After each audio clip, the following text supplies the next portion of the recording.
आज हम सभी पुनः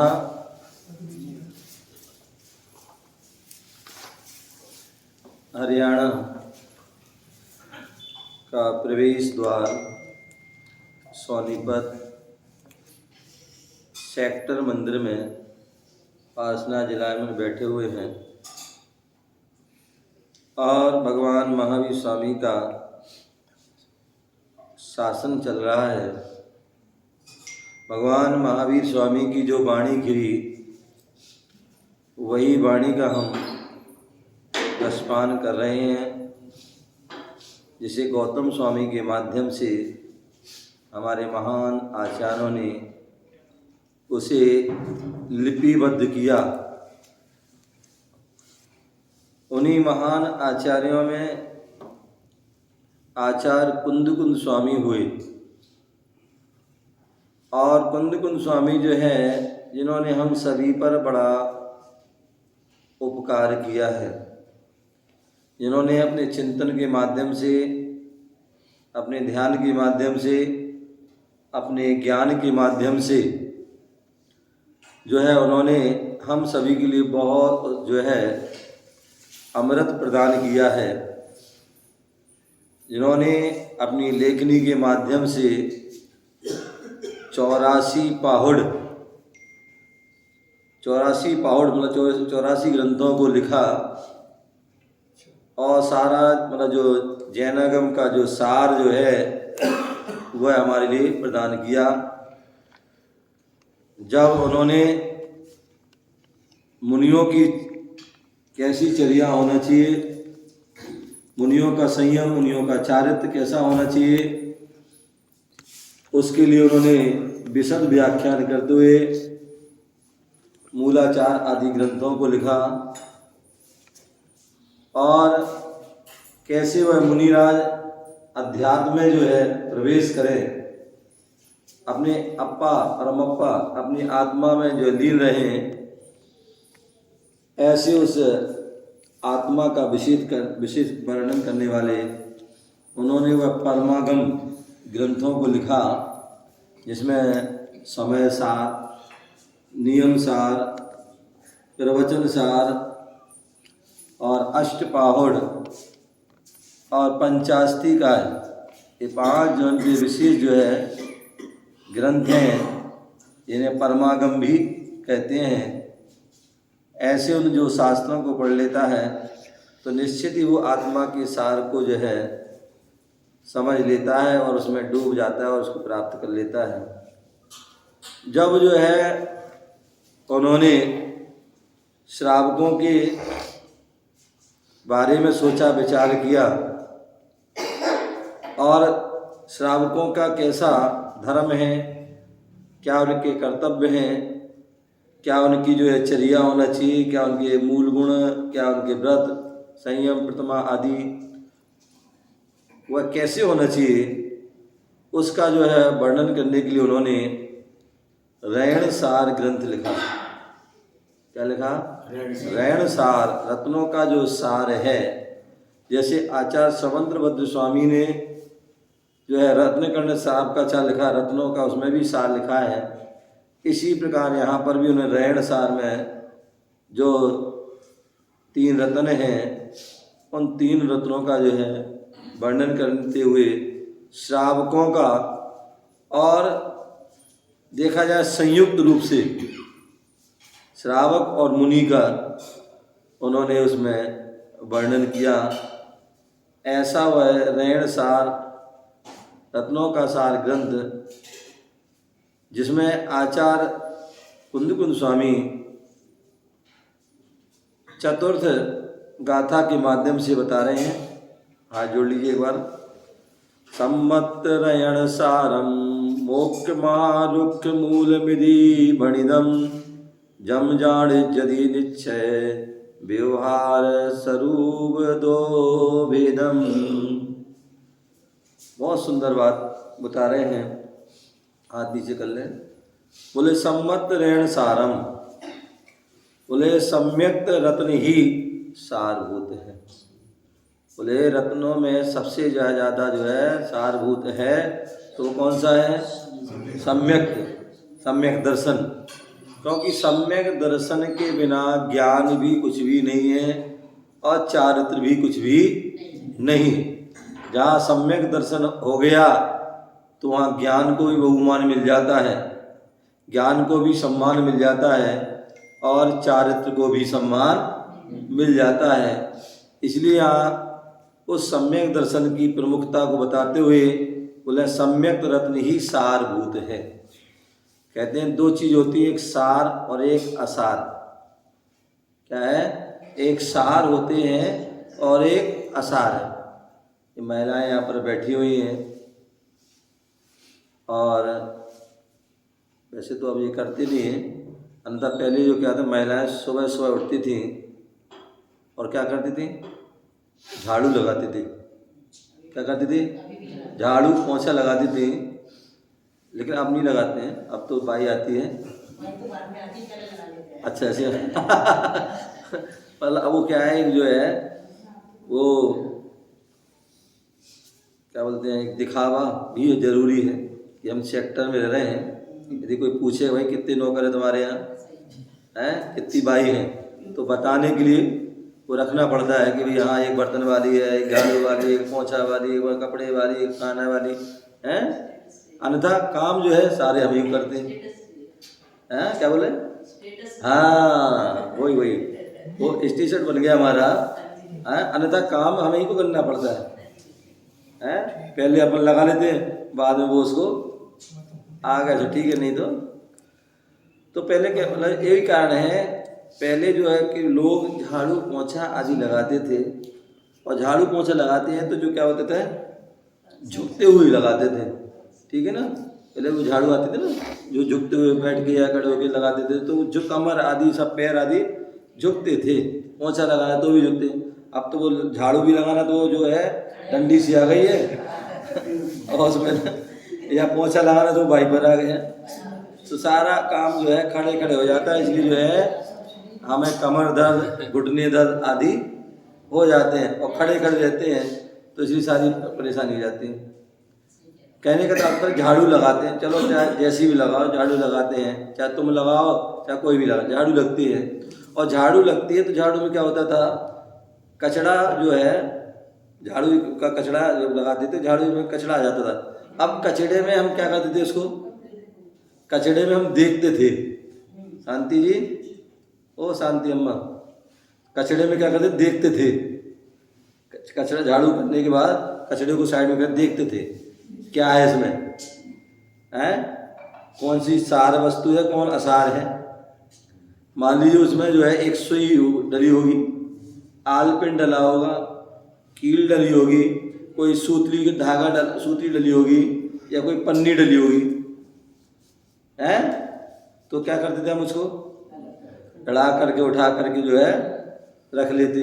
और यदि कोई विशेष हो गई तो उसको रखनी है फिर तो कहने का तात्पर्य उसमें से जो बोले काम की हम समझते थे उसको सार समझते थे, उसको रख लेते थे, और उसमें बाकी जो आसार समझते थे कचड़ा तो उसको हम फेंक देते थे।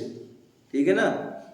ऐसी जो है हम क्या करते हैं, बोले जो श्रोताओं के जो है लक्षणों में बोले सार असार का वर्णन किया है, और उसमें बताया कि जो है एक चलनी होती है और एक सूपा होता है। सूप कहते हैं ना, चलनी क्या होती है, आप चलनी में जो सामान जो करोगे तो क्या हो जाएगा, उसमें जो है उसमें अच्छी अच्छी वस्तु तो नीचे गिर जाती है और कचड़ा उसमें चलनी में रह जाता है। ठीक है ना? ऐसे होता है। लेकिन दोनों तरह की, लेकिन सूपा चलनी तो चलनी है, कोई भी चलनी हो, तुम चाय की छन्नी ले लो, उसमें भी सार नीचे जाएगा। वो बात अलग है, आप समझदारी का परिचय देते हैं, नीचे बर्तन लगा लेते हैं, अन्यथा वो नीचे जा रहा है और ऊपर चन्नी में क्या है, उसमें क्या रहता है, चाय की पत्ती रह जाती है।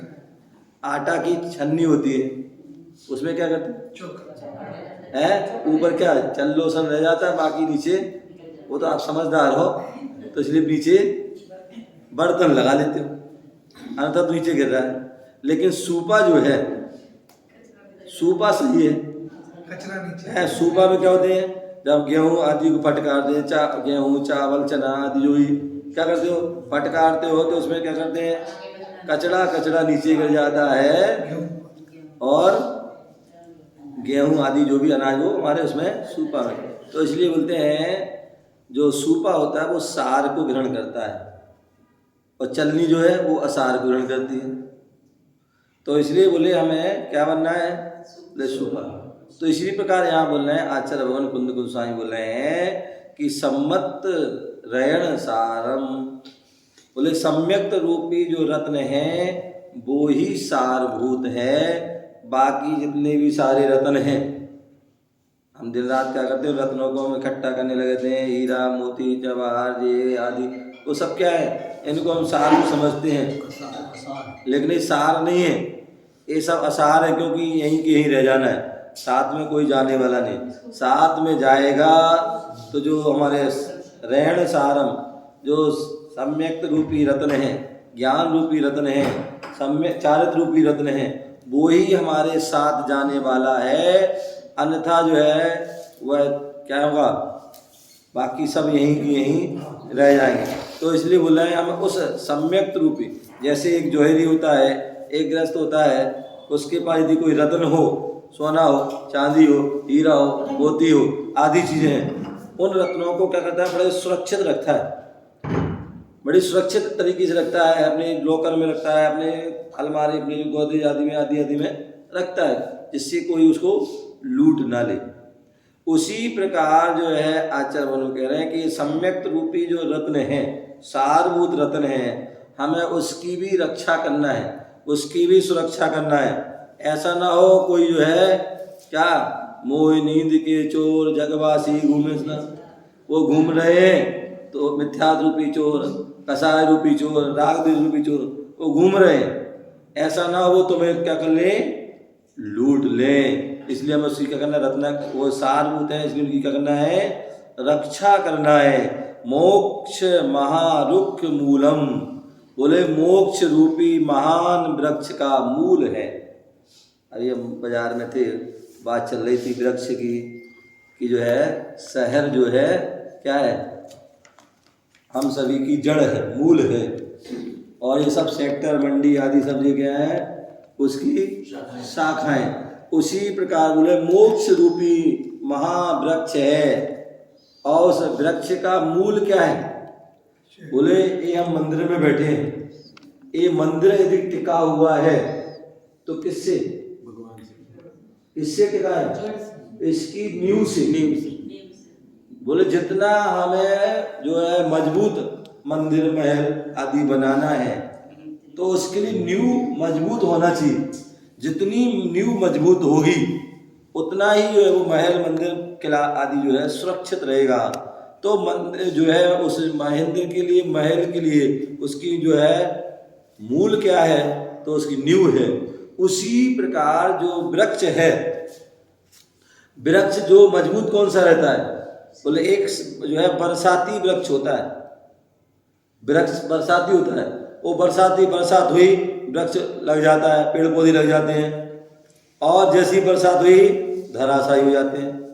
लेकिन बोले पीपल का वृक्ष होता है, बरगद का पेड़ होता है, बट वृक्ष होता है, क्या होता है, ये जो एक बार जो है लग जाते हैं हजारों वर्षों तक रहते हैं। क्यों, क्योंकि उनकी जड़ जो है इतनी मजबूत होती है, बहुत दूर दूर तक जो है फैल जाती है और मजबूती से पकड़ लेती है।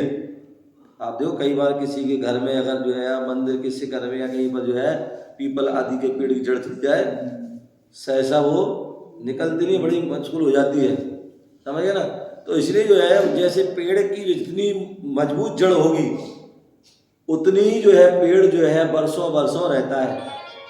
कहते हैं आप इलाहाबाद जाइए, प्रयाग, यहाँ पर इलाहाबाद प्रयाग जाइए, कहते हैं आदिनाथ भगवान जो इस युग के प्रथम तीर्थंकर हैं, उनकी जो तप स्थली क्या है, तप स्थली केवल ज्ञान आदि स्थली है। ऐसी उस प्रयागराज में कहते हैं वहाँ पर बट वृक्ष लगा हुआ है, हालांकि हो सकता है उसकी उपशाखा आदि आदि होंगे, लेकिन वो कहते हैं वो आज भी मतलब उतना मतलब जो वृक्ष है बड़े वर्षों से खड़ा हुआ। और वहाँ पर जो हालांकि वहाँ से अब तो सुरक्षा हुई सरकारी तरफ से बंद है, कोई सामान तक दूर से ही आप दर्शन करें उसको पैक है, दर्शन नहीं कर सकते हैं ना उसको छू सकते हैं। कब कोई साधु संत या कोई विशेष ऑप्रोच से जाते हैं तब जाके वहाँ पर बैठ पाते हैं, रुक पाते, देख पाते हैं। तो जब वहाँ जाते हैं वहाँ बैठते हैं तो वास्तविकता वहाँ की जो अनुभूति है, कुछ गुरुदेव के साथ 2000 सन में गया था, तो उस समय वहाँ जो बैठते हैं वहाँ की जो अनुभूति है वास्तव में जो है अलग ही वहाँ की विशुद्धि बढ़ती है। तो कहने का मतलब आज भी जो है 2000 जो है 19 और 20 में 19 के लगभग श्रावस्ती गया था, और वहाँ पर भी जो है कहते हैं जो बौद्ध के लिए जो है बोधि की प्राप्ति वहाँ का भी जो वृक्ष है, या शीतलनाथ भगवान को जो है वहाँ पर जो है संभवनाथ भगवान की श्रावस्ती जो है स्थान, वहाँ उनका भी जो है वो पेड़ है। तो कहते हैं वो पेड़ भी बहुत पुराना पेड़ है, आज भी वहाँ पर बैठने से उनकी वहाँ की अनुभूति होती है। ऐसे कई ऐसे जो है प्राचीन जो है वृक्ष हैं जिनके जो क्योंकि उनकी जड़ जो है मजबूत है तो वो आज भी बहुत हजारों वर्षों तक जो है रहते हैं।